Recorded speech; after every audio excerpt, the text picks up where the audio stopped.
Hello students, हमने कल कुछ सारणिकों के गुणधर्म पढ़े थे। ठीक है। और 6 गुणधर्म जो थे सारणिकों के वो पढ़े थे, और उससे रिलेटेड कुछ क्वेश्चन भी, हर एक सारणिक का जो भी गुणधर्म था उसको कैसे सत्यापित करना था वो भी हमने साथ साथ पढ़ा था। तो उदाहरण 11 तक हमारे क्वेश्चन हो गए थे, इसमें 11 उदाहरण तक हो गए थे।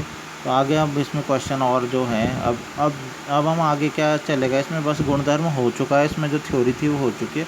अब बस सारी की पूरी एक्सरसाइज इन्हीं गुणधर्मों पे ही है, सभी इनको मिक्स करके जो भी क्वेश्चन पहले से लेके लास्ट तक प्रश्नावली का है, जो भी उदाहरण आप बचे हैं सारे के सारे इन गुणधर्मों से ही होने।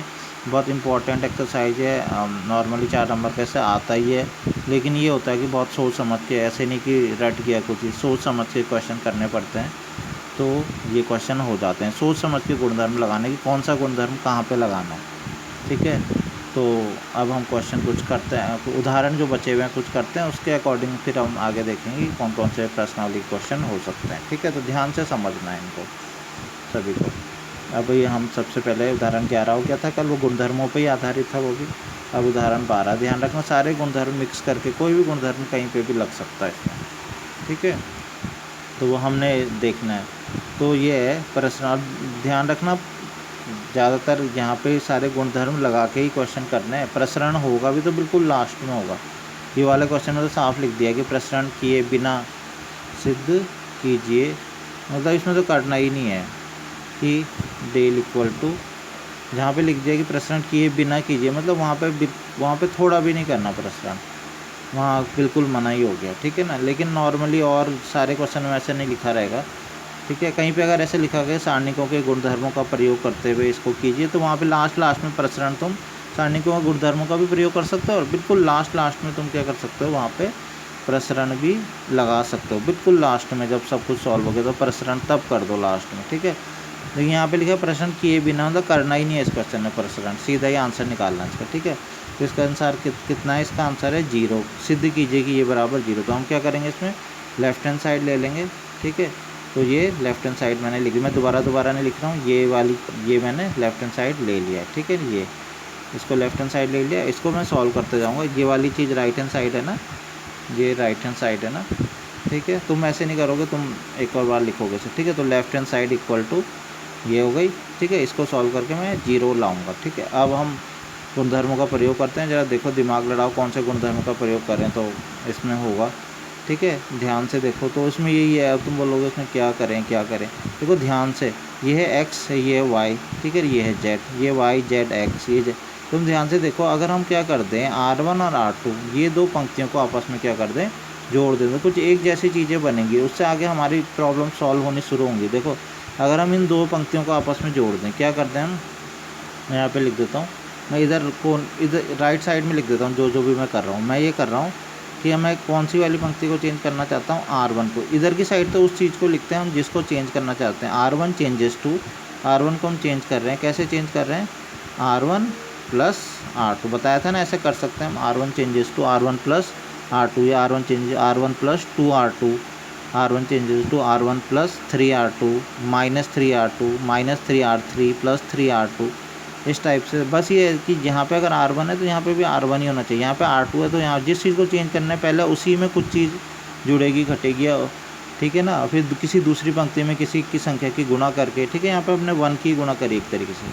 ठीक है, इसलिए किया जानबूझ के काम कि हमें कुछ एक जैसी चीज़ मिल रही है, हमें मिल रहा है R1 changes to R1 plus R2, मतलब R1 को हम कैसे चेंज कर रहे हैं, इस पंक्ति को बदल, कौन सी पंक्ति, ये मैंने कई बार बता दिया तुम्हें।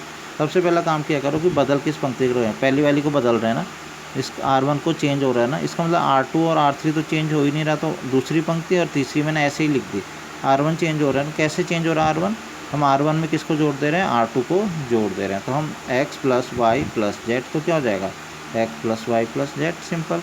ऐसे ही हम R2 में पहले इसके संगत अवयव, पहले अवयव को पहले अवयव में जोड़ा, दूसरे अवयव में दूसरे को जोड़ो। ठीक है, R1 में हम R2 को जोड़ रहे हैं, तो y plus Z plus x, और ऐसे इसमें छोड़ो z प्लस, तो ध्यान से देखो एक ही चीज़ तो आई, x plus Y plus Z, ये भी तो वही है, x plus Y plus Z, ये भी तो वही है, x plus Y plus Z. ठीक है ना, इसीलिए जानबूझ के हमने ये वाला गुणधर्म लगाया था कि हमें एक जैसी चीज़ मिल जाए। एक जैसी चीज़ मिल जाए तो कुछ फ़ायदा होता है, बहुत फ़ायदा होता है। जब यही चीज़ हमें बार बार यहाँ मिल गई तो हम क्या कर सकते हैं, जो पहली पंक्ति है ये पहली पंक्ति है तो इससे हम इसको कॉमन ले सकते हैं क्योंकि ये एक ही चीज़ है। ठीक है, मैंने बताया था ना, इसमें मैंने तुम्हें बताया था कि क्या होता है, हम किसी भी एक पंक्ति या किसी भी एक स्तंभ से एक कॉमन ले सकते हैं, एक बारी में एक कॉमन, यहाँ से कुछ ले सकते हैं, यहाँ से भी ले सकते हैं, फिर यहाँ से भी ले सकते हैं, ऐसे भी ले सकते हैं।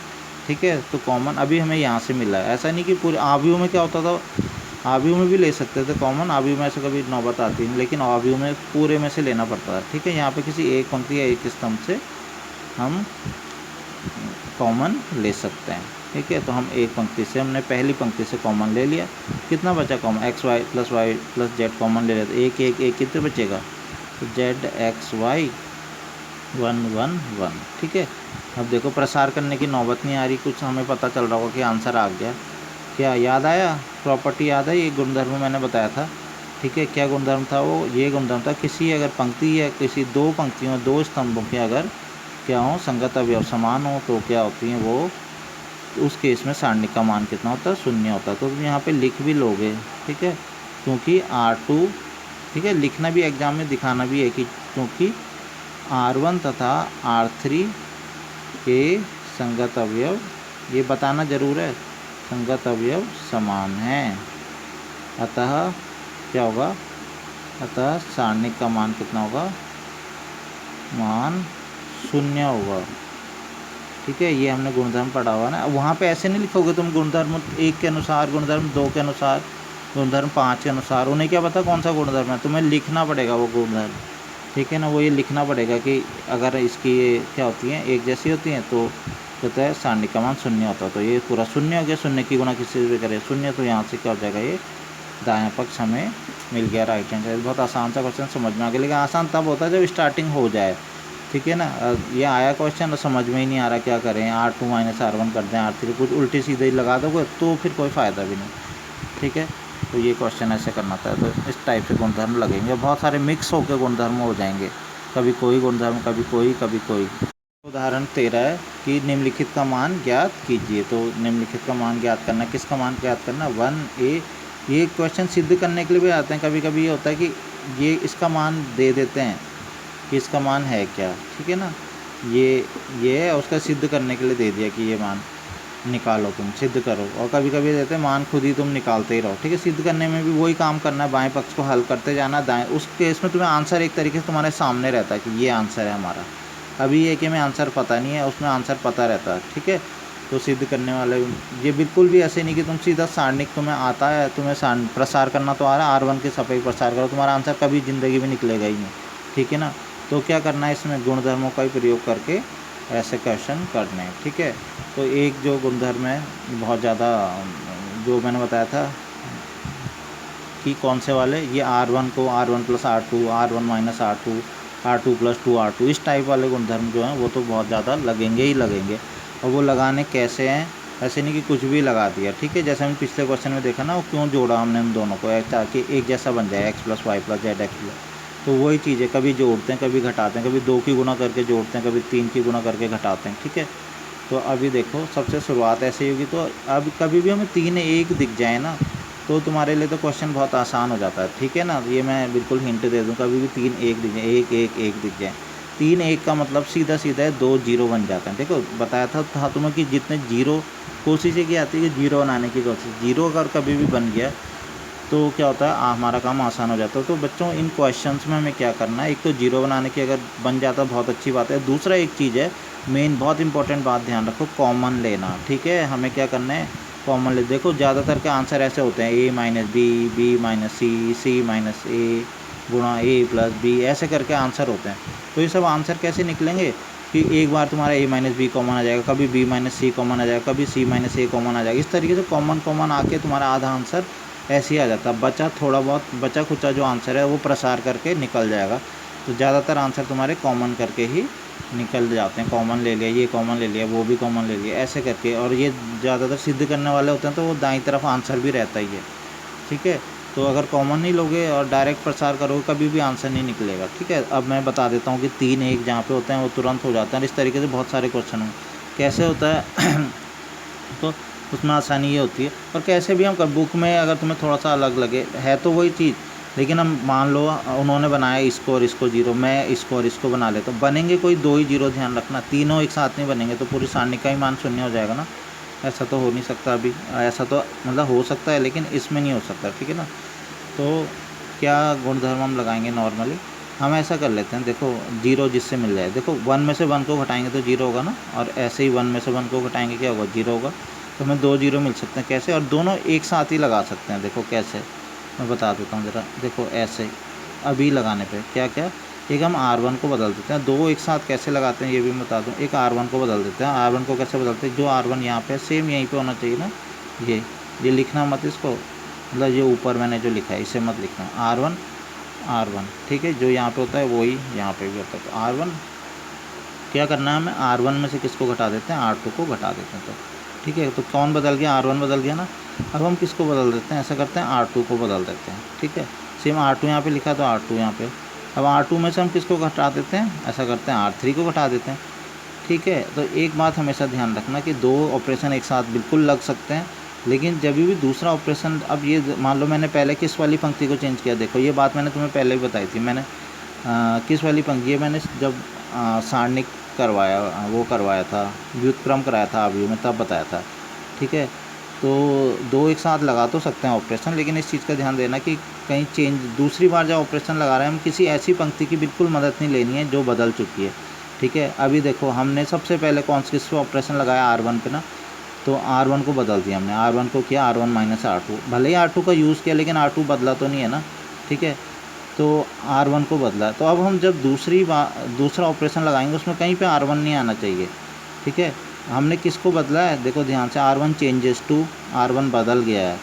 जो चीज़ बदल जाती है तो एक साथ ऑपरेशन कभी भी लगाना हो तो हम क्या करते हैं, फिर उसकी मदद से कभी भी, अब मैंने R2 को बदला है लेकिन R1 की कहीं मदद ही नहीं ली, R2 माइनस R3 के, ठीक है, एक साथ। और अगर तुम्हें लगना कि R1 का यूज़ करना, तब वो अगली लाइन में करोगे, जब R1 क्योंकि बदल गया तो बदले हुए के साथ उसको तुम करोगे, ठीक है। तो इस चीज़ का भी हमेशा तुम ध्यान रखोगे।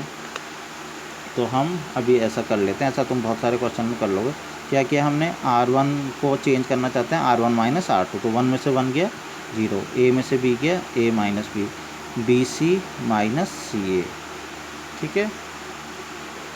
नेक्स्ट है हमने किसको बदला, R2 को, लेकिन किसकी मदद से, R3, इसकी मदद से नहीं बदलेंगे जो बदल चुका है, R2 को बदला R2 माइनस R3, तो 1 minus 1 0, B minus C, CA minus AB, ठीक है। और ये तो बदला नहीं है, खाली एक तो रह ही जाएगा, ठीक है ना। तुम ऐसा मत कर देना कहीं कि इसमें से इसको घटाया 0, 1 माइनस 1 0, फिर बोल रहे हैं अब इसमें से इसको भी घटा देते हैं 0, वो ये बात मैंने तुम्हें पहले भी समझा दी कि अब तुम इन दोनों की मदद से, जो दोनों बदल चुके हैं, इन दोनों की मदद से तुम बिल्कुल भी नहीं कर सकते तुम, ठीक है ना। तुम कहीं फिर 1 में से 1 इसको तुम बोल रहे कि R1 R3 को चेंज कर देते हैं, R3 माइनस R1, लेकिन वो नहीं कर सकते क्योंकि तुमने R1 और R2 को बदला है, ठीक है। तो बस इतने तक ही रह जाएगा अब तुम, एक तो बहुत अच्छा फ़ायदा तुम्हारा हो गया कि 0 आ गए, देखो 2, ठीक है। और दूसरा मैंने क्या बोला था, अभी मैंने क्या बोला था, कॉमन, ठीक है, ज़्यादा से ज़्यादा चीज़ें कॉमन लेने की कोशिश करते हैं, तो वो अब लेंगे हम। देखो कैसे, देखो यहाँ पे 0 हो गया, यहाँ पे A माइनस B हो गया, यहाँ पे क्या है, देखो ध्यान से, यहाँ पे कुछ कॉमन आ रहा है, पहले तो अंदर, अभी बाहर वाले कॉमन की तो बाद में बताता हूँ, पहले इसको थोड़ा छोटा करेंगे। तो यहाँ पे क्या कॉमन आ रहा है, C कॉमन आ रहा है ना, C कॉमन आएगा तो कितना बच जाएगा बच्चों, यहाँ पे B माइनस A, ऐसे यहाँ पे क्या कॉमन आ रहा है, ठीक है, क्या कॉमन आ रहा है यहाँ पे कॉमन आ रहा है A, तो कितना C माइनस B, तो 1 C A B। बहुत सारे क्वेश्चन तुम ऐसे करोगे, ठीक है, बहुत सारे क्वेश्चन ऐसे करोगे तो तुम्हारे को प्रैक्टिस भी हो जाएगी। अब हम कॉमन लेते हैं, ठीक है, कॉमन ऐसी जगह पे लेते हैं जहाँ से, ऐसे में तुम कॉमन लो कुछ नहीं आ रहा है, ऐसे में कॉमन लो कुछ नहीं आ रहा है, ऐसे में लो, ऐसे में ध्यान से देखो कॉमन आ रहा है, यहाँ पे तो 0 है ना, तो हाँ अगर यहाँ पे 1 होता है ना तब तुम कुछ कॉमन नहीं ले सकते थे, लेकिन जब 0 होता है ना कहीं पे तुम कॉमन ले सकते हो। अब तुम 0 पे तो ध्यान ही नहीं दोगे बिल्कुल, यहाँ तो 0 है, ठीक है ना। तो कॉमन और चीज़ों में देखो, अगर कॉमन आ रहा है तो हम सीधा ले सकते हैं कॉमन, क्योंकि 0 है, ठीक है। तो यहाँ पे देखो क्या है, A माइनस B है ना, तो सेम A माइनस B यहाँ पे भी है, नहीं है, लेकिन थोड़ा सा ही फ़र्क है, A माइनस B की जगह क्या है, B माइनस A। एक तो काम हम यहाँ पे ये कर सकते हैं कि एक लाइन और लिखें, ठीक है, एक लाइन और लिखें, पहले ये माइनस को क्या ले लें बाहर कॉमन, मैं अभी तो कर लेता हूँ, अगली बारी से तुम्हें ऐसा करने की ज़रूरत नहीं, आगे भी ऐसी चीज़ें आएंगी। देखो क्या चीज़, क्या समझाना चाह रहा हूँ मैं, ये है ना ए माइनस, क्योंकि मैं ए माइनस बी कॉमन लेना चाह रहा हूँ ना, तो मैं यहाँ से क्या कॉमन ले लूँगा बाहर। यहाँ पे बी माइनस ए और ए माइनस बी में किसका फ़र्क है, केवल चिन्ह का ही तो फ़र्क है। तो मैंने माइनस चिन्ह को बाहर ले लिया। जैसे मैंने माइनस बाहर लिया तो ये माइनस, तुम्हें पता है ना, जब माइनस बाहर लेते हैं कॉमन तो चिन्ह बदल जाते हैं ना। ए किसका बन जाएगा प्लस का, ए बी किसका बन जाएगा माइनस का। देखो यही आ गया ना ए माइनस बी। ऐसे सेम बी माइनस सी है, तो यहाँ पे कितना हो जाएगा, माइनस कॉमन लिया तो ये कितना बन गया, बी माइनस सी। ठीक है, अब हम यहाँ से क्या कर सकते हैं, अब आराम से हम यहाँ से कॉमन ले सकते हैं। पहली वाली उससे क्या कॉमन लेंगे हम, ए माइनस बी पहली पंक्ति से। दूसरी कॉमन हम एक बारी में ही ले सकते हैं, ऐसा नहीं कि हमें बार बार इंतजार करना है। दूसरी वाली पंक्ति से क्या कॉमन लेंगे हम, बी माइनस सी। ठीक है, तो दूसरी से बी माइनस सी कॉमन आ गया, तो कितना बचा, 0। ए माइनस बी कॉमन ले तो 1 बचा। ठीक है ना, और यहाँ पे ए माइनस बी कॉमन बचा तो सी। यहाँ से हमने बी माइनस सी कॉमन लिया था तो 1 बचा, बी माइनस सी कॉमन लिया था तो माइनस 1 बचा, 1 सी और ए बी। यहाँ से तो कुछ लिया नहीं। ठीक है, तो देखोगे लगभग हमारा क्वेश्चन अब हो चुका। कितना छोटा हमने कर दिया, ए माइनस बी कॉमन ले लिया, B minus C B common ले लिया, 2 0 भी आ गया। अब तो हम सीधा प्रसार करके और इसका पूरा आंसर हम आराम से निकाल सकते हैं। ठीक है, अब कुछ करने की ज़रूरत, सीधा प्रसार कर दो इसका। ठीक है, तो मैं ये वाली बात एक बार समझा देता हूँ। अगली बारी से हम क्या करेंगे, हम ऐसा नहीं करेंगे। ठीक है ना, हम एक बहुत बारी आएगा, अगली बारी से हम थोड़ी सी एक पंक्ति और बचा सकते हैं। कैसे, अब हमें कुछ कॉमन लेना, मान लो हमें लेना कॉमन ए माइनस बी, तो हम क्या करेंगे, सीधा अगली लाइन में क्या लिखेंगे, ए माइनस बी कॉमन लिया ना तो यहाँ पे लिख देंगे 0, ए माइनस बी कॉमन लिया तो 1। हम देखेंगे ए माइनस बी कॉमन ले रहे हैं ना हम यहाँ पे, और है बी माइनस ए, इसका मतलब है क्या बच जाएगा, यहाँ पे बच जाएगा सी तो बचेगा, लेकिन क्योंकि बी माइनस ए है तो यहाँ पे माइनस सी बच जाएगा। तो हम ये लाइन है लिखे सीधा, इतनी तुमको प्रैक्टिस हो जानी चाहिए कि अगली बारी से ए माइनस बी कॉमन लो तो यहाँ तो 1 बचेगा, यहाँ पे -1 बचेगा, मतलब माइनस आएगा तो माइनस सी। ऐसे यहाँ पे बी माइनस सी कॉमन लोगे तो यहाँ तो 1 बचेगा और यहाँ बचेगा माइनस ए। ठीक है, अब यहीं पे बी माइनस सी होता तब तो ए बचता, लेकिन जब सी माइनस बी है तो सीधा माइनस का फ़र्क आता है बस खाली। ठीक है, तो इस चीज़ का तुम अब अगली बारी से ध्यान रखोगे कि हम डायरेक्ट भी इसको कर सकते हैं। ये हो गया। अब बस हमारा क्वेश्चन लगभग पूरा हो गया।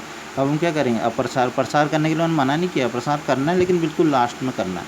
ठीक है, अब तुम प्रसार कर सकते हो, किसके अनुदिश करना अच्छा रहेगा, जिसमें ज़्यादा जीरो, तो क्या C1, तो क्या लिख देंगे हम, C1 के अनुदिश प्रसार करने पर। तो C1 के अनुदिश प्रसार करो। ये तो कितना है इसका आंसर जो चल रहा है, ए माइनस बी माइनस सी तो बाहर चल ही रहा है, इसमें C1 के अनुदिश प्रसार करो, प्लस माइनस प्लस ही तो होता है, तो प्लस का 1 है, और साथ में कौन सी सारणी, इसको ऐसे, इसको भी ऐसे, तो क्या बचा, केवल 1 माइनस से, यही बचा ना। क्या करते हैं 1 की गुणा माइनस ए से, तो कितना माइनस ए, माइनस क्या करते हैं 1 की गुणा माइनस सी से, तो माइनस सी। ये तो सारणी तुमने पढ़ा हुआ पहले, सारणी को हल करना। तो कुल मिला के कितना आया, ए माइनस बी माइनस सी, और ये प्लस का सी हो जाएगा ना, सी और माइनस सी, तो कुल मिला के आंसर कितना आया, ए माइनस बी माइनस सी में। ये प्रूफ करने के लिए भी आता है कभी कभी कि करो ए माइनस बी गुणा बी माइनस सी माइनस बी। तो बच्चों देखो, अगर तुम इसको डायरेक्ट प्रसार करते हैं ना तो ये आंसर नहीं निकलता। क्यों नहीं निकलता ये भी समझा देता हूँ। जब तुम डायरेक्ट इसको प्रसार करते हैं ना तो जो इन तीनों की गुणा करके आएगा वो आंसर तुम्हारा आता है, मतलब गुणा वाला आंसर आता है पूरा, कि ए बी सी ऐसे आता है। ये फैक्टर वाला आंसर कभी मिल ही नहीं पाता तुम्हें। तो इसलिए मैं बोल रहा हूँ कि इसको गुणधर्मों का प्रयोग करके इजीली ये हो भी जाता है। तो ये बहुत ज़्यादा लगता है, 3 1 होते हैं तो R1 minus R2 R2 minus R3 2 0। ठीक है, ये कॉमन लेना ये बहुत कॉमन है। ठीक है, तो इस चीज़ का ध्यान रखना।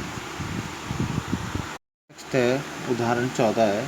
ठीक है, सिद्ध कीजिए, सिद्ध करने वाला क्वेश्चन है। सिद्ध कीजिए कि B plus C A B C plus A B, ये सिद्ध करने वाला है, सिद्ध करो। ठीक है ना, कि ये सी ए प्लस बी। ठीक है ना, ये किसके इक्वल टू सिद्ध करना है हमने इसको, ये इक्वल टू करना है 4ABC। ये हमारी राइट हैंड साइड है, ध्यान रखना। ठीक है, मैं इसको ऐसे इसलिए लिख रहा हूँ क्योंकि मैं सीधा शुरुआत करूँगा लेफ्ट हैंड साइड से। ठीक है ना, बाएं पक्ष से करूँगा और मैं इतना ला दूँगा इसको। ठीक है, तो ये मैं अभी अलग से लिखूँ, तुम लोग नीचे लिखोगे लेफ्ट हैंड साइड बराबर। तो ये B प्लस सी ए ये हो गया। अब हमें क्या करना है, इसको सिद्ध करके और 4ABC हमें ला देना है। ठीक है, तो क्या करेंगे हम, कोशिश यही करेंगे हम देखेंगे कोई जीरो बन जाए या कुछ इस टाइप की चीज़ें अगर हो जाती हैं, तो वो करने की कोशिश करेंगे। ठीक है, तो इसमें जो लगना है, इसमें कोई थोड़ा सा जो इसका वाला प्रसार है वो इतना आसान नहीं है, थोड़ा सा अलग है।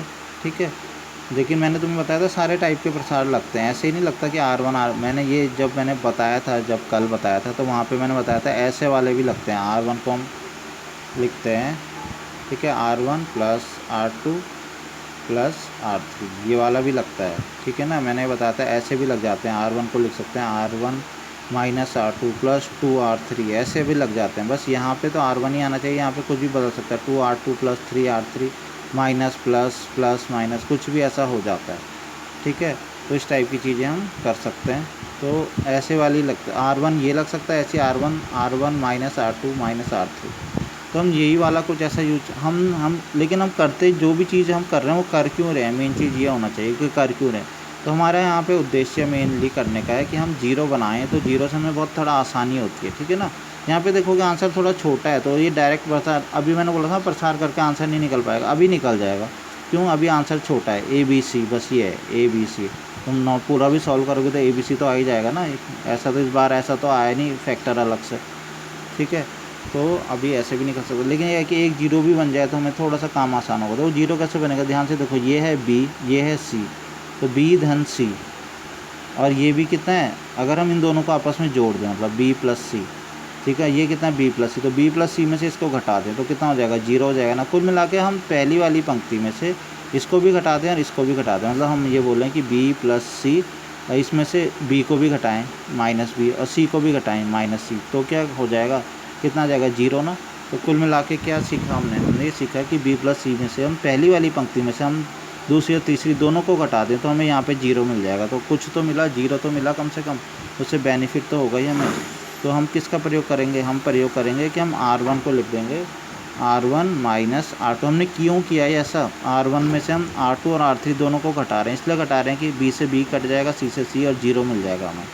ठीक है, कम से कम एक जीरो तो मिला, इसमें बहुत सारी चीज़ें हो नहीं रही हैं। ठीक है ना, लेकिन कुछ तो मिल रहा है, तो ये जीरो मिला।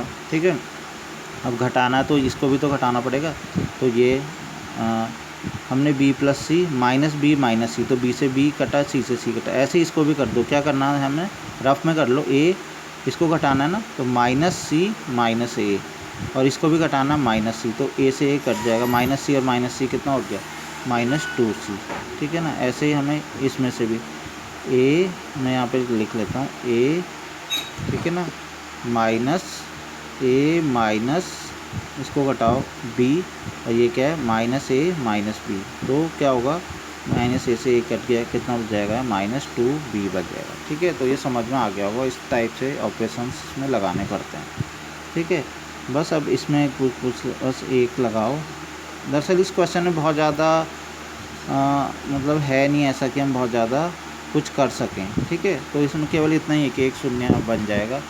तो अब हम क्या करेंगे, अब हम किसी भी, या तो पहली पंक्ति के या पहले स्तंभ के सापेक्ष इसका प्रसार करके इसका सीधा आंसर हम निकाल लेते हैं। ठीक है, तो मैं ऐसा करता हूँ पहली पंक्ति के साथ, अब सीधा अनुदिश इसका प्रसार कर दो, इसमें बहुत ज़्यादा चीज़ें इसमें है नहीं करने के लिए। तो मैं R1 के सापेक्ष R1 के अनुदिश प्रसार करने पर ये हम प्रसार करेंगे अब, तो क्या हो जाएगा, पहला R1 के अनुदिश करना, प्लस होता है ना जीरो, पहला तो जीरो ही हो जाएगा, दूसरा क्या होता है, प्लस माइनस, फिर माइनस होता है, लेकिन यहाँ तो पहले से ही माइनस है, तो माइनस और माइनस कितना हो जाएगा, प्लस हो जाएगा, प्लस 2C। ठीक है, उसके बाद क्या करेंगे, ऐसे करके, ठीक है, और ऐसे करके, तो कौन सी बचा, BCABA, ये बचा ना। तो क्या ये वाली सारणी का आ जाती है, कौन सी, B डायरेक्ट भी तुम कर लेते थे इसको, लेकिन अभी थोड़ा सा ये बड़ा है तो मैं इसको ऐसे ही लिख देता हूँ, तुम डायरेक्ट गुणा करके माइनस भी करते थे। और अगला कौन सा, प्लस माइनस प्लस आएगा, अगले में प्लस आएगा, और प्लस और माइनस, एक माइनस यहीं का, तो कितना हो जाएगा, माइनस। वैसे तो प्लस आना है लेकिन यहाँ का माइनस है, तो माइनस, माइनस 2B।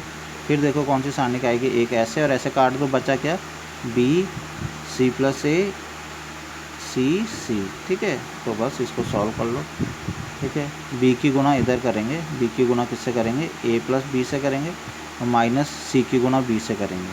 ठीक है, और ऐसे ही यहाँ पे कितना हो जाएगा, B की गुणा किससे करेंगे, C से, माइनस क्या करेंगे, C की गुणा किससे करेंगे, C प्लस A से, ब्रैकेट लगा के मैं कर लेता हूँ इसे। ठीक है, तो कर लो, गुना कर दो बी की गुना ए से, ए बी हो जाएगा ना, ढंग से लिख देता हूँ, ए बी, पहले ए फिर बी, ऐसे बी की गुना ए से ए बी, बी की गुना बी से बी स्क्वायर, ये भी इसको सीधा लिख देता हूँ, बी सी लिख देता हूँ, ठीक है ना।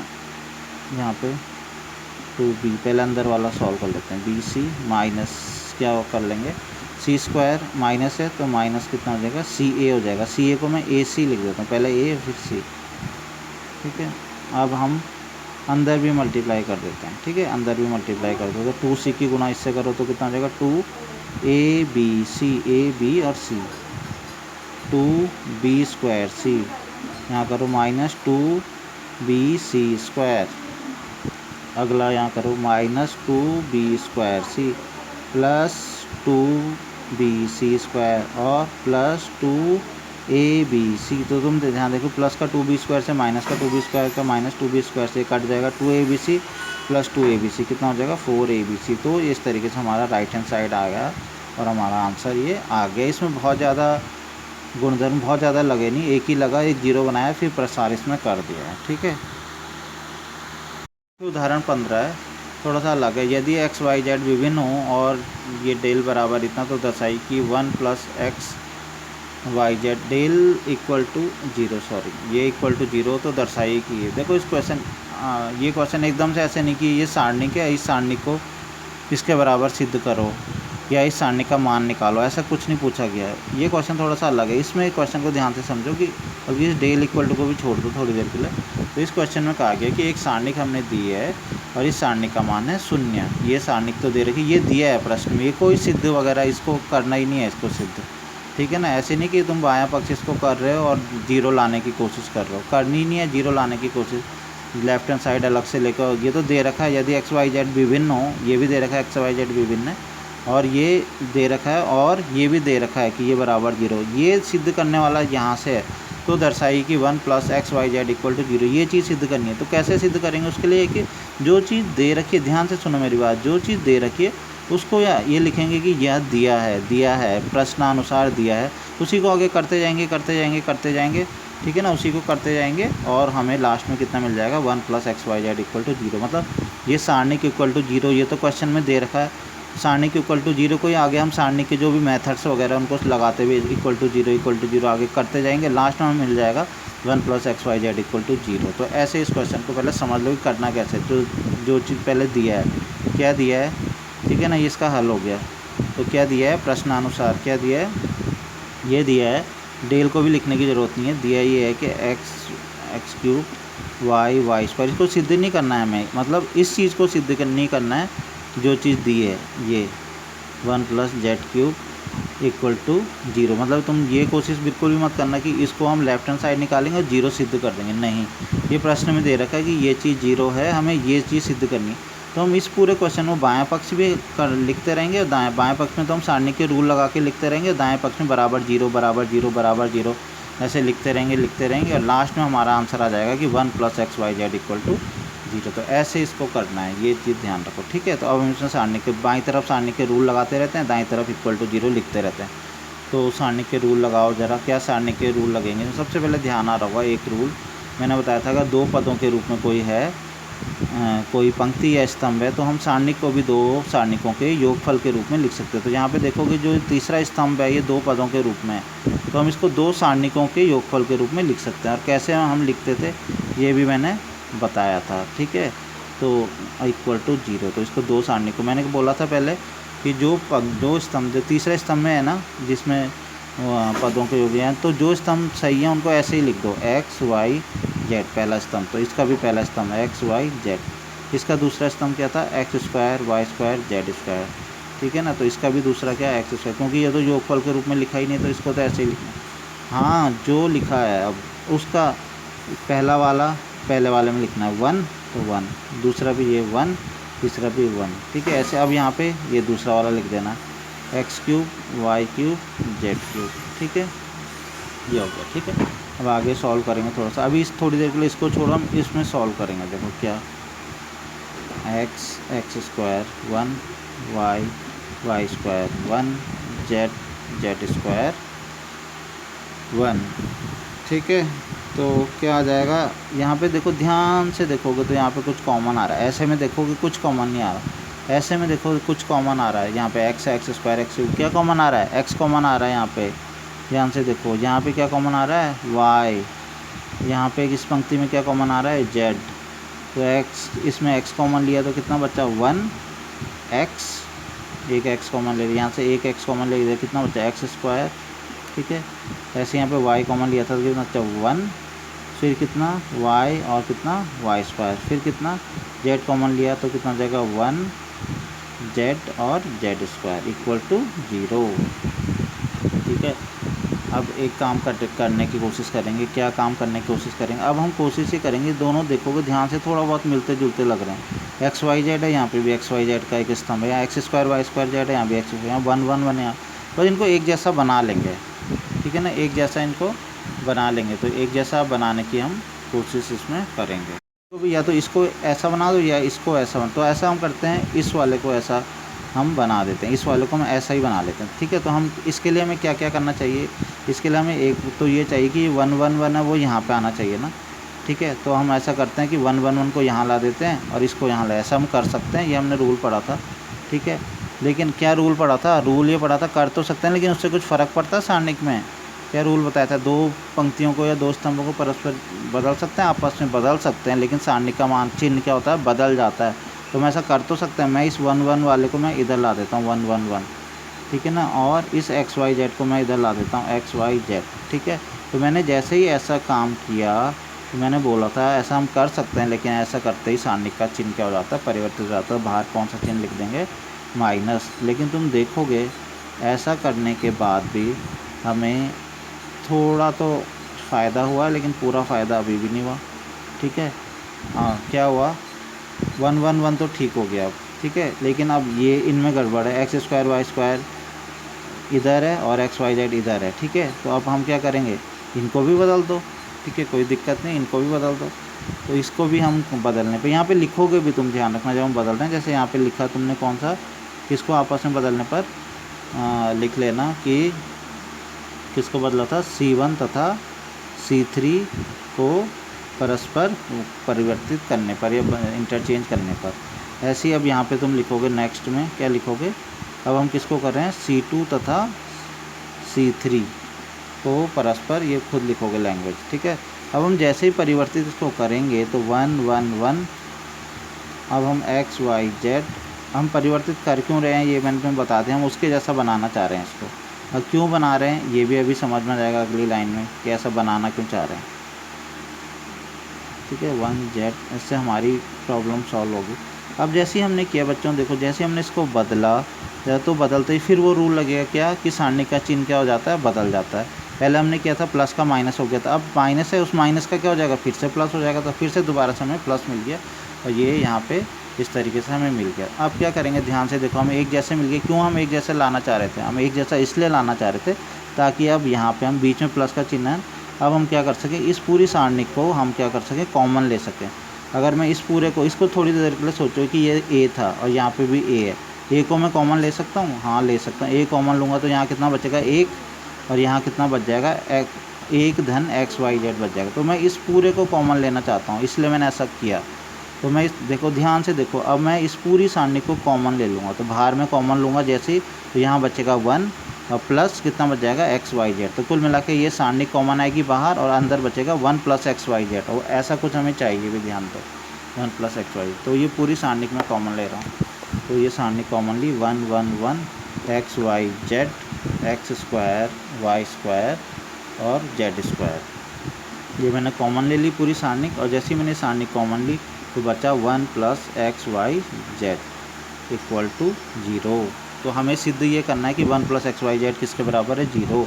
लेकिन ये भी तो 0 के इसके बराबर हो सकता है। तो अभी हमें ये चीज़ थोड़ा सा इसको आगे और सॉल्व अभी करना है। ठीक है, अब इसको आगे सॉल्व करेंगे। इसको सॉल्व करना मैंने अभी सिखाया था, ध्यान दो जरा। हम 0 बनाते हैं ना यहाँ पे, 1 - 1 0, 1 - 1 0, 2 0 बन जाते हैं ना, ऐसा बहुत बार होगा। तो हम क्या करेंगे यहाँ पे यहाँ पे करेंगे, R1 को चेंज करेंगे R1 माइनस R2 और इसको करेंगे R2 को चेंज करेंगे R2 माइनस R3, ठीक है। R1 को करेंगे R1 माइनस R2, R2 को करेंगे R2 माइनस R3। तो ऐसा हम कर सकते हैं बिल्कुल। तो एक में से एक गया 0, x माइनस वाई, और यहाँ पे क्या हो जाएगा x square minus y square, ठीक है। ऐसे ये कितना हो जाएगा, 1 में से 1 गया 0, y माइनस जेड और y square minus z square, ठीक है। 1 जेड स्क्वायर, ठीक है। और ये 1 plus x Y Z equal to 0। ये सब अभी चले जा रहा है, हमको करना हमें सिद्ध 1 plus x Y Z equal to 0, ठीक है। अभी लेकिन इसको भी सॉल्व करना है तो थोड़ा सा। और इसके बाद मैंने क्या बताया था, कॉमन बताया था ना, ऐसे करके कुछ कॉमन आता है तो कॉमन लेने की कोशिश करते हैं, लेकिन कॉमन के लिए फैक्टर होने चाहिए ना। यहाँ पे ध्यान से देखो ज़रा, कुछ याद आ रहा है, याददाश्त सही है तुम्हारी, या गायब तो नहीं हो गई घर में, लॉकडाउन तो नहीं हो गई याददाश्त। X square minus y square क्या होता है formula, a square minus b square का, a plus b into a minus b होता है ना, तो वो फार्मूला हम यहाँ पे लगा देंगे। क्या हो जाएगा, x plus y into x minus y. यहाँ पे भी क्या हो जाएगा, y square minus z square, क्या हो जाएगा y plus z into y minus z, और ये क्या हो जाएगा जेड स्क्वायर, ठीक है। 1 plus x Y Z equal to 0, ठीक है। ऐसा क्यों किया हमने, ऐसा करने से देखो जो हम बोलना चाह रहे हैं, हम ये कहना चाह रहे थे कि कॉमन लेंगे हम, ठीक है। तो वो वाली बात हमारी सही हो गई, हम कॉमन ले पाएंगे। अब क्या कॉमन ले पाएंगे, एक्स माइनस वाई, मैंने बताया था ना पहले, अगर मान लो एक्स माइनस वाई की जगह यहाँ वाई माइनस एक्स होता तभी भी हम कॉमन लेते हैं, चिन्ह माइनस लगा लेते हैं। लेकिन अभी तो हमें सेम वही मिल गया, एक्स माइनस वाई है, तो कोई दिक्कत नहीं है चिन्ह की भी, ठीक है। तो हम एक्स माइनस वाई को ही हम यहाँ पे पहली पंक्ति से एक्स माइनस वाई कॉमन लिया, दूसरी पंक्ति से क्या कॉमन लिया, वाई माइनस जेड कॉमन लिया, ठीक है। दूसरी से तो पहली से एक्स माइनस वाई को कॉमन लेते हैं, 1 बचेगा, और यहाँ कितना बचेगा एक्स प्लस वाई। दूसरी से हमने क्या कॉमन लिया, वाई माइनस जेड कॉमन लिया, तो कितना बचेगा वाई प्लस जेड, ठीक है। और ऐसे ही यहाँ पे इसको अब तो लगभग ये हो चुका है, ठीक है। कॉमन भी हमने ले लिया, अब 2 0 आगे छोटा सा बन गया। अब सीधा इसको सॉल्व प्रसार कर लेंगे, किसके सापेक्ष प्रसार करेंगे, C1 के अनुदिश प्रसार करने पर, ठीक है ना। C1 के अनुदिश प्रसार करने पर तो करो, सीधा प्रसार हो जाएगा, कोई दिक्कत नहीं आएगी। अब प्लस माइनस प्लस ही होता है ना 1, दूसरा ऐसे किया तो कौन सी सारणी बची, वाई प्लस जेड, ये वाली बची ना इतनी, इसको तो डायरेक्ट ही लिख देते हैं हम, वाई प्लस जेड की गुणा 1 से करी, माइनस 1 की गुणा एक्स प्लस वाई से, तो एक्स प्लस वाई, ठीक है। ये बचा, ये तो चल ही रहा है हमारा 1 plus x Y Z equal to 0। यहाँ से क्या हो जाएगा, y plus z minus x plus y, तो क्या होगा वाई प्लस जेड, वाई से वाई कट जाएगा, कितना बचेगा जेड माइनस एक्स हो जाएगा ना, तो कुल मिलाकर हो जाएगा x minus y, y minus z, z minus x, और 1 plus x Y Z equal to 0। तो कुल मिला के देखो बच्चों क्या आया लास्ट में, कि ये 4 चीज़ों का, या तो ये 0 हो सकता है, ये भी 0, देखो ये इनका गुणनफल 0 कब हो सकता है, ये 0 हो जाए तो भी सब 0 हो जाएंगे, ये 0 हो जाए तो भी हो सकता है, ये 0 हो जाए तो भी हो सकता है, और ये 0 हो सकता है, ये 0 और ये सब 0 हो ही ना, ठीक है। लेकिन अभी देखो प्रश्न के अनुसार क्या लिखा हुआ है, प्रश्न के अनुसार ध्यान से देखो, सबसे शुरू में बताया था प्रश्न में क्या लिखा था, यदि एक्स वाई जेड विभिन्न हो, इस क्वेश्चन के अनुसार है कि एक्स वाई जेड अलग अलग है, मतलब एक्स अगर 3 है तो वाई कितना है 2 है, जेड कितना है 1 है, या कुछ भी है 7 है, अलग है, तो कभी उनका अंतर 0 हो सकता है, 3 माइनस 2, 2 माइनस 7, कभी अंतर 0 हो सकता है। बोला कि एक्स वाई और जेड क्या हैं, तीनों अलग अलग हैं, विभिन्न हैं, अलग अलग हैं, इसका मतलब है कभी भी इनका अंतर 0 नहीं हो सकता, इसलिए संभव ही नहीं है। तो तुम यहाँ पे लिखोगे, क्योंकि क्या है एक्स वाई तथा जेड क्या हैं, विभिन्न हैं, ठीक है। ये प्रश्नानुसार दिया है, तो क्या होगा x minus y, y minus z, और क्या x minus y is not equal to 0, y minus z is not equal to 0, और z minus x is not equal to 0। तो ये तीनों के तीनों 0 हो ही नहीं सकते, क्योंकि ये तीनों बराबर है ही नहीं। 0 तभी तो अंतर, तभी तो 0 होगा किसी का, जब वो दोनों 2 माइनस 2 0 होता है। जब अलग अलग है इसका मतलब कभी ये इनका अंतर 0 नहीं हो सकता, तो ये 0 हो नहीं सकता, तो कौन 0 होगा फिर जब ये नहीं हो सकता। तो यह सिंपल सी बात है कि 1 प्लस एक्स वाई जेड यही क्या होगा, 0 होगा। तो ये 1 + XYZ = 0। तो ये अतः ये सिद्ध हो गई। यही तो सिद्ध करना था हमको कि 1 + XYZ को सिद्ध करो कि ये 0 के बराबर है। तो ये हो गया सिद्ध। इसमें देखो एक 16वां लास्ट उदाहरण है, 16वां, ये करा देता हूँ। ठीक है, तो इसमें क्या है, दर्शाइए कि ये बराबर, ये सिद्ध करना है। दो चीज़ें हैं, दर्शाइए कि ये बराबर ये, कुल मिला के सिद्ध ये करना है कि इस वाले को इसके बराबर सिद्ध कर देना है। ये दोनों एक ही चीज़ हैं, ये और ये। देखो ABC के अगर अंदर मल्टीप्लाई कर दें तो क्या होगा, ABC की गुणा 1 से करो तो ABC की गुणा अंदर करो इससे तो A से ये कट जाएगा, क्या बचेगा, BC के अंदर गुणा करो तो CA। तो ये तो एक ही चीज़ है ना दोनों। ठीक है, लेकिन हम इसकी थोड़ी सी इसको देख के राइट हैंड साइड जो है उसी की मदद से हम इसको सॉल्व करने जा रहे हैं। अभी देखो कैसे, थोड़ा अलग सा क्वेश्चन है, लेकिन इसको देखें, अगर आंसर को देखें इसको, तो इससे इसका सॉल्यूशन निकलेगा। देखो हम लेफ्ट हैंड साइड लेंगे, बाएं पक्ष लेंगे पहले। ठीक है, बाएं पक्ष कितना है, 1 + A 1 1 1। हम तुम्हें लग रहा हो कि अगर हम इसको क्या कर लें, वैसे भी हो सकता है, बिल्कुल क्वेश्चन हो सकता है। कैसे, अगर तुम सोचो कि 0 बनाने की कोशिश करें तो 1 में से 1 इसको घटाए, 1 0 तो बन जाएगा। फिर कुछ और 0 बनाने की कोशिश करोगे, इसमें से इसको थोड़ा बहुत तुम करोगे, उसका सॉल्व करोगे ना, तो भी ये आंसर आ जाएगा। मैं पहली बात तो बता दूँ, इसलिए भी आ जाएगा क्योंकि इसमें भी बहुत ज़्यादा कॉमन नहीं है। उनमें बहुत ज़्यादा दिक्कत होती है जिनमें कुछ कॉमन हो, A - B C - A X + Y + Z, ऐसे करके कॉमन, इतने बड़े बड़े कॉमन जहाँ होते हैं ना, उनमें दिक्कत होती है। ये तो पूरा सॉल्व करके वाला आंसर है। खुद ही सोचो, जो जिन चीज़ों में कॉमन है, इसका मतलब इनकी गुणा करके कुछ आंसर आना चाहिए था ना। ठीक है ना, तो तुम्हें वही आंसर मिलता है प्रसार में, इसलिए प्रसार में दिक्कत होती है। लेकिन जो ये देखो, इनमें कोई कॉमन नहीं है। ठीक है, यहाँ पे तो कॉमन है थोड़ा सा, ठीक है ना, लेकिन इससे तुम इसमें ये भी ला सकते हो। तो मतलब पर सीधा डायरेक्ट प्रसार कर अगर डायरेक्ट मतलब तुम एक भी गुणधर्म का प्रयोग इसमें ना करो और सीधा प्रसार करो, तो तुम्हें ये आंसर मिलने वाला है। मैं पहले बता दूँ, ये वाला आंसर मिलने वाला। और इसमें तुम क्या कॉमन ले लो, ABC कॉमन ले लो तो ये भी मिल जाएगा। तो देखा जाए तो बिना गुणधर्म के भी हो जाएगा। और गुणधर्म लगाना चाहते हो तो कौन से लगाओ, 0 बना लो, 2 4 0 बना दो। जैसे कि R2 - R3 कर दो तो 1 0 बन जाएगा। और थोड़ी देर बाद क्या कर देना, एक बारी में केवल R2 - R3 किया, अगली बारी में क्या कर दिया, C2 - C3, तो 1 0 और बन जाएगा। तो थोड़े बहुत 0 बने, 0 से फ़ायदा तो होता ही है, कितने भी 0 बने। ठीक है ना, तो थोड़े बहुत 0 बने, उसके बाद क्वेश्चन को सॉल्व करना शुरू करो और तुम्हारा ये आंसर आ जाएगा। और ये आंसर आएगा तो उसमें ABC कॉमन लो, तो उसको भी तुम खुद से करके कोशिश करना। मैं तुम्हें जो बुक में करा रखा है, जो डायरेक्ट इस पे जो ये वाला आंसर है इसके बेस पे जो करा रखा है वैसा करा देता हूँ। लेकिन ये मैं पहले ही बता दिया कि ये ऐसा नहीं है कि केवल उसी से होगा जो मैं करा रहा हूँ। ये जो बुक में दे रखा है, जो मैंने अभी बताया उससे भी करोगे तो तुम्हें ये आंसर मिलेगा और इसमें ABC कॉमन लेके ये आ जाएगा। लेकिन मैं जो करा रहा हूँ उससे सीधा ये वाला आंसर मिलेगा। ठीक है, तो थोड़ा इसलिए वो थोड़ा सा अलग भी है। ठीक है, उसके लिए अलग। तो लेकिन उसको करने के लिए हम इसका थोड़ा सा मदद लेंगे कि यहाँ पे है क्या। तो ध्यान से देखो, यहाँ पे क्या 1 + 1/A 1/B 1/C है ना। बस यही हिंट है कि हमें इस क्वेश्चन को करने के लिए कि ऐसा, तुम पूछोगे ऐसा क्यों किया, तो ऐसा मैंने इसीलिए किया।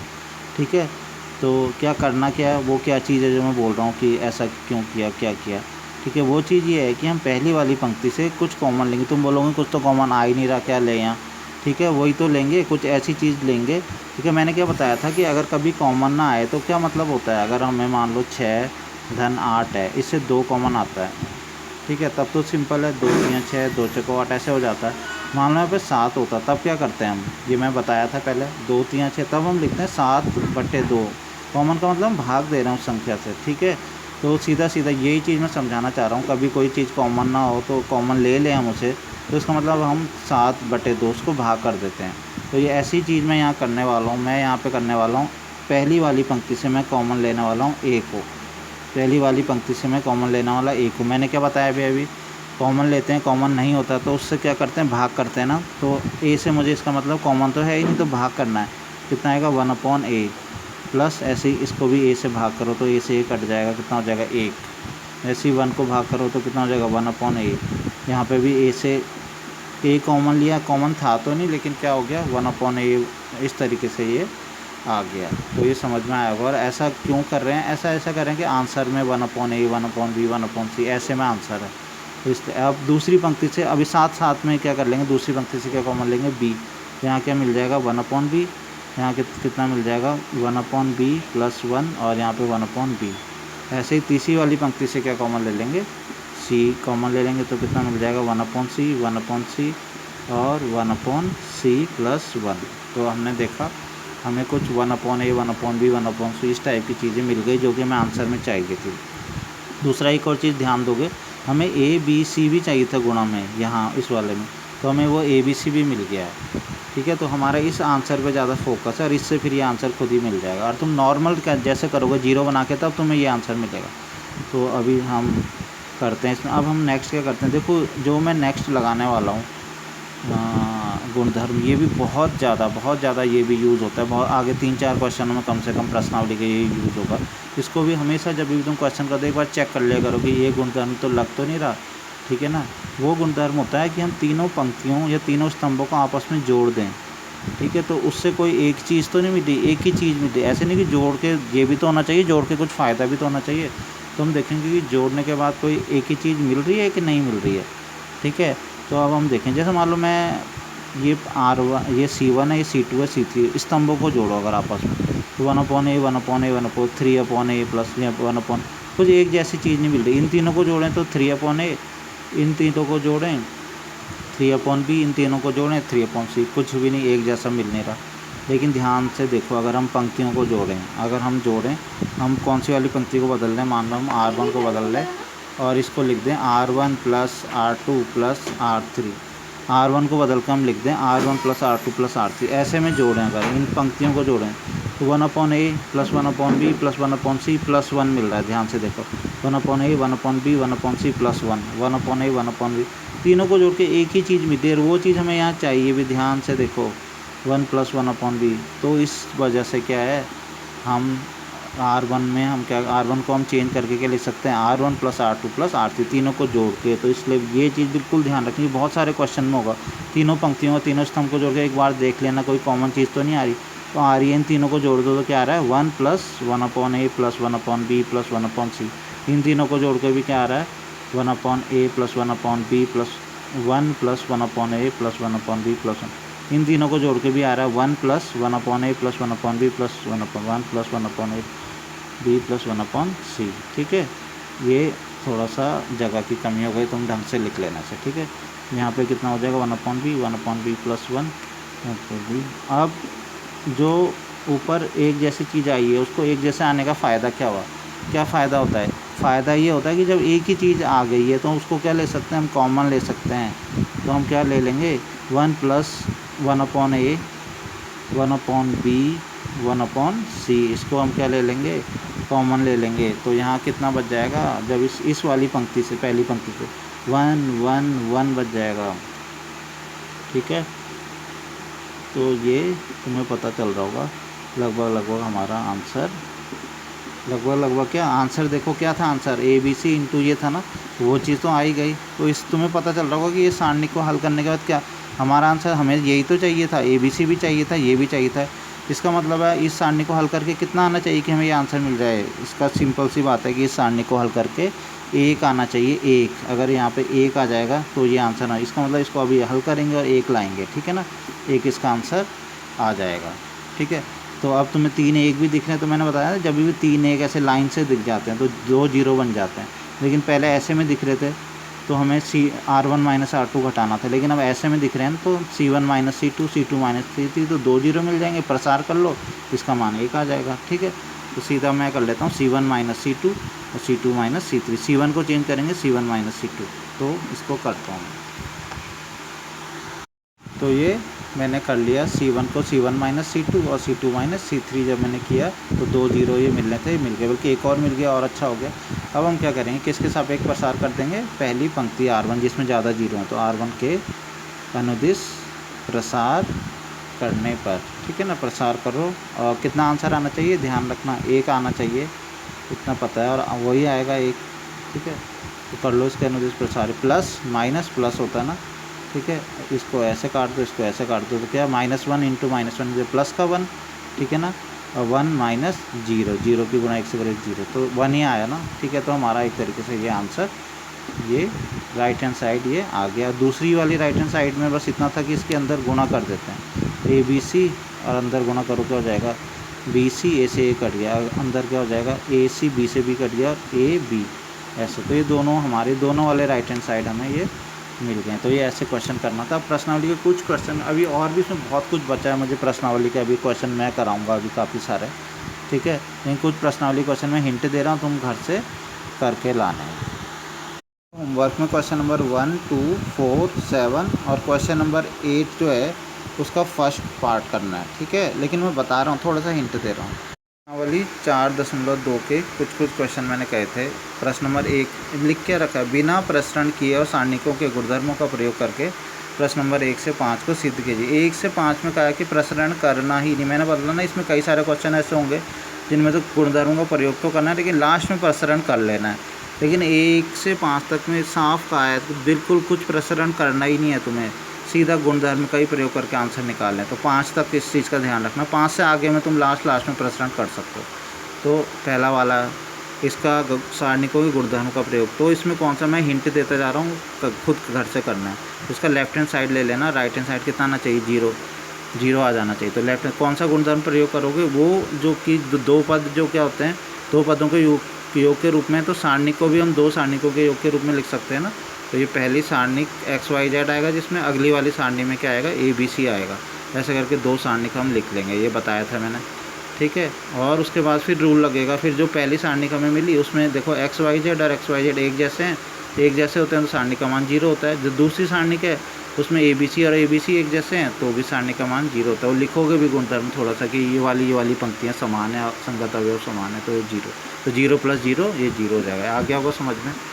नेक्स्ट है सेकेंड वाला जो क्वेश्चन है, इसमें सारणिक का गुणधर्म लगाएंगे। कौन सा वाला गुणधर्म लगाएंगे, एक मैंने बताया था इंपॉर्टेंट था क्या, R1 प्लस, इसे भी 0 के बराबर सिद्ध करना है, तो R1 + R2 + R3, R1 changes to R1 + R2 + R3।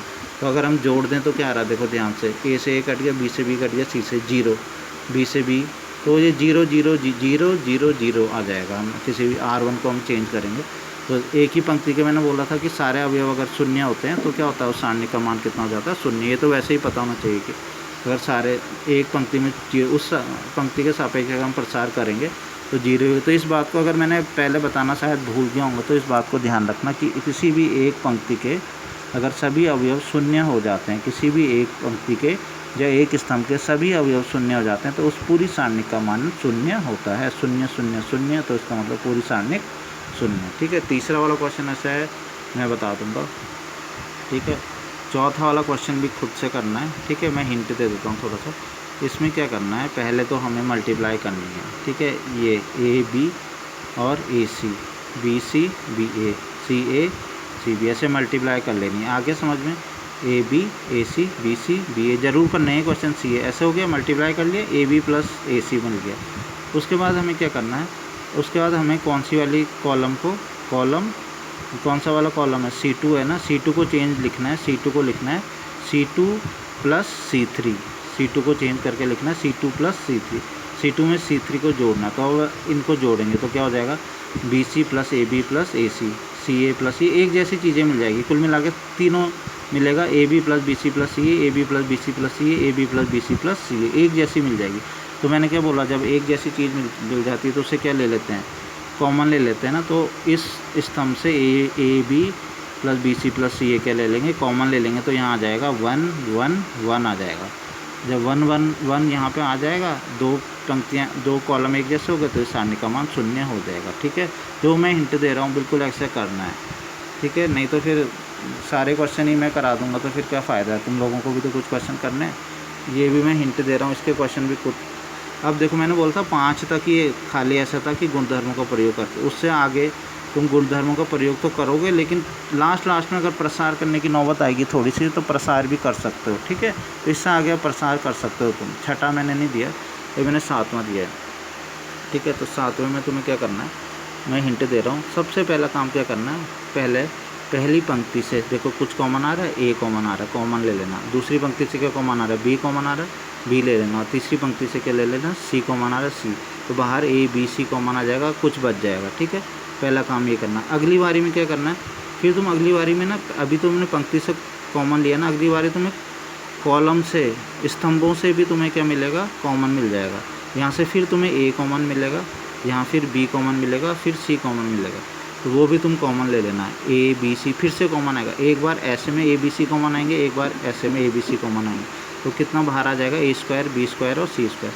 फिर जो बची हुई सारणी के उसको तुम हल करोगे, चाहे उसका प्रसार कर देना डायरेक्ट, ठीक है, तो उसका मान 4 आएगा, तो 4 गुना, इस तरीके से आंसर आ जाएगा। प्रश्न नंबर 8 तो जैसा तो मैंने क्वेश्चन कराया था अभी उसमें एग्जांपल में, इसमें कोई दिक्कत नहीं होनी चाहिए। R1 को लिखेंगे R1 माइनस R2, एक जीरो हो जाएगा, R2 माइनस R3 एक जीरो हो जाएगा, फिर ए माइनस बी, ए स्क्वायर माइनस बी स्क्वायर है, उसमें ए plus b into a minus B करके कॉमन लेके, और फिर ये क्वेश्चन इस तरीके का तो करा रखा है मैंने कॉमन अभी, ये वाला क्वेश्चन, ठीक है। तो ये तो हो जाएगा ईजीली, तो जीरो बनाकर कॉमन लेके इस क्वेश्चन को कर लेना। तो इतने क्वेश्चन फिलहाल तुम अभी घर से करोगे, उससे आगे अभी एक्सरसाइज में बहुत से क्वेश्चन है वो मैं बताऊंगा, तो अभी इसमें टाइम लगेगा थोड़ा।